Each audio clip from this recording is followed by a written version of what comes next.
Is the government obligated to take care of ex-athletes or retired civil servants? Yes, now. I mean, if you give 30, 35, 40 years of your life, of course, they need to take care of them. It's not a matter of a question. Yes, both of them, all of them. Anybody that has served, protect them. Is that not why you can shout, I'm a US citizen, even in Thailand, and be sure that they are not even going to raise a finger? Okay, so the reason why I asked you guys this question is because of the story of Peter Rufai. Peter Rufai, we know him now, Dodo Mayana. Yeah. He served Nigeria, was the former Super Eagles goalkeeper. He recently died at the age of 61. And before he died, there were pictures and videos of him going viral, showing how sick he was and neglected he was, because he really in a bad spot, in a bad state.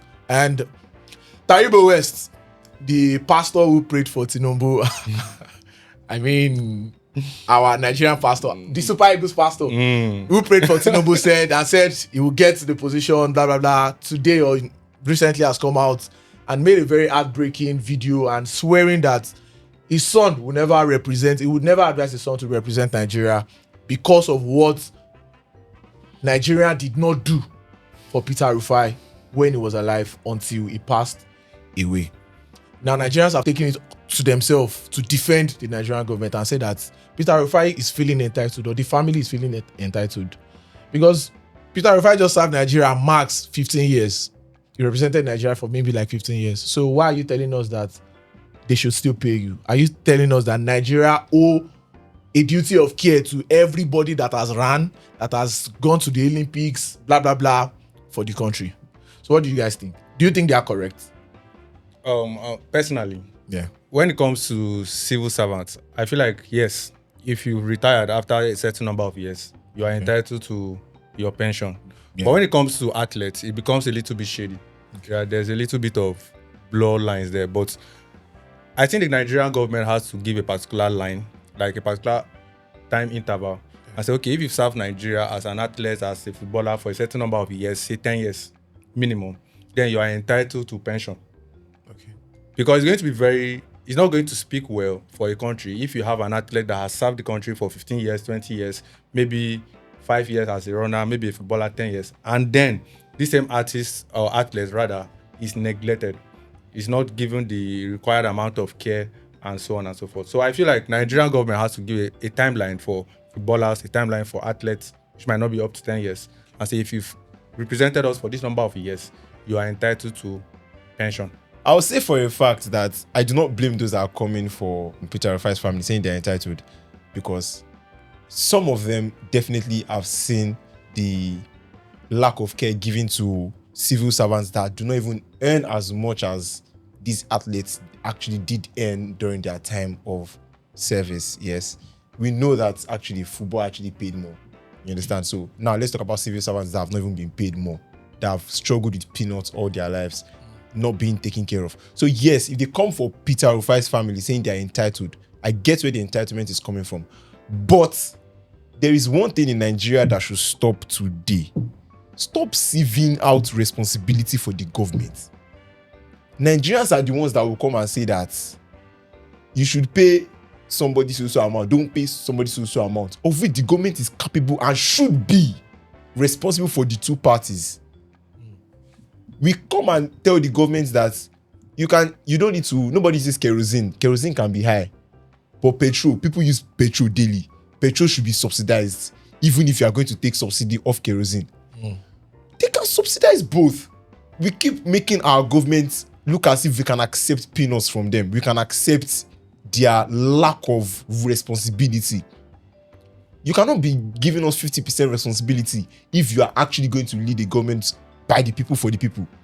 Because the person buying the kerosene too is also part of the people. Yeah. Peter Rufai's family is part of the people. The war is not telling Peter Rufai's family that they are entitled.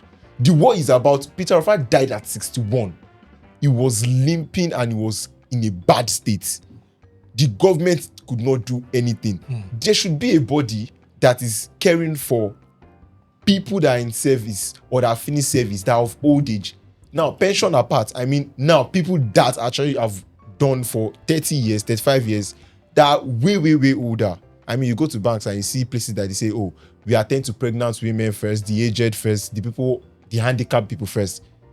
it is not a battle of we versus Peter Rufai's family's entitlements. No, it is a battle of we and Peter Rufai's family against the government. Because if they can do it to Peter Rufai that represented the country, they will do it to your father and they will do it to your mother consistently without breaking a sweat.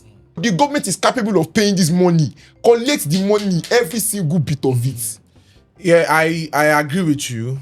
Not fully, because it is a matter of service. And you look, like you said, number of years. Yeah. Peter Rufai, yes, Dodo Mayana, respect to you, RIP to you. He didn't give us 20 years of service. Do you understand? But there are civil servants that give 30 years. So you would understand the cry from these people. And to conclude this, I'll read this tweet from Pascal. Pascal said, but were these Super Eagles players not paid their full salaries or commissions? The person I said, our problem is beyond just players, because ordinary workers, laborers, even traders, yes, traders, who have paid tax or contributed to the economy have no reliable pension plan, if any.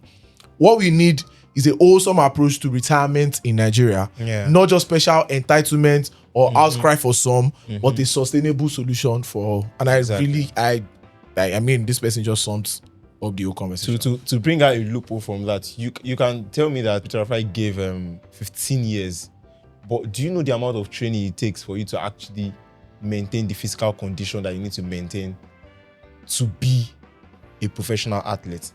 Now, if you can do that for 15 years, some people wake up, civil servants wake up in the morning and then get to work and all like that. I'm not saying, and I'm not being negligent. No, Peter Rufai was a private player. Do you know he was a footballer? So that is where the arguments come in. Yeah, because I'm not being negligent of that at all. I'm not being negligent of that at all. But I'm saying for years, you know, where people give their lives to a particular cause for 10 years straight, and you have to do that for 30 years for you to be able to match up to all of that. So everybody has what they paid. Life is not balanced. Everybody has the price I want to pay add for what they something want to do.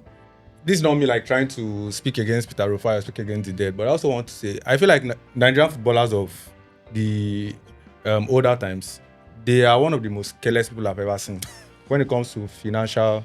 I'm very serious, because most of them come out every time to cry out. If you are being serious, Nigerian sports has not reached the level to pay every Nigerian athlete, Athletes, yeah. be it footballer or be whatever it is. Yeah.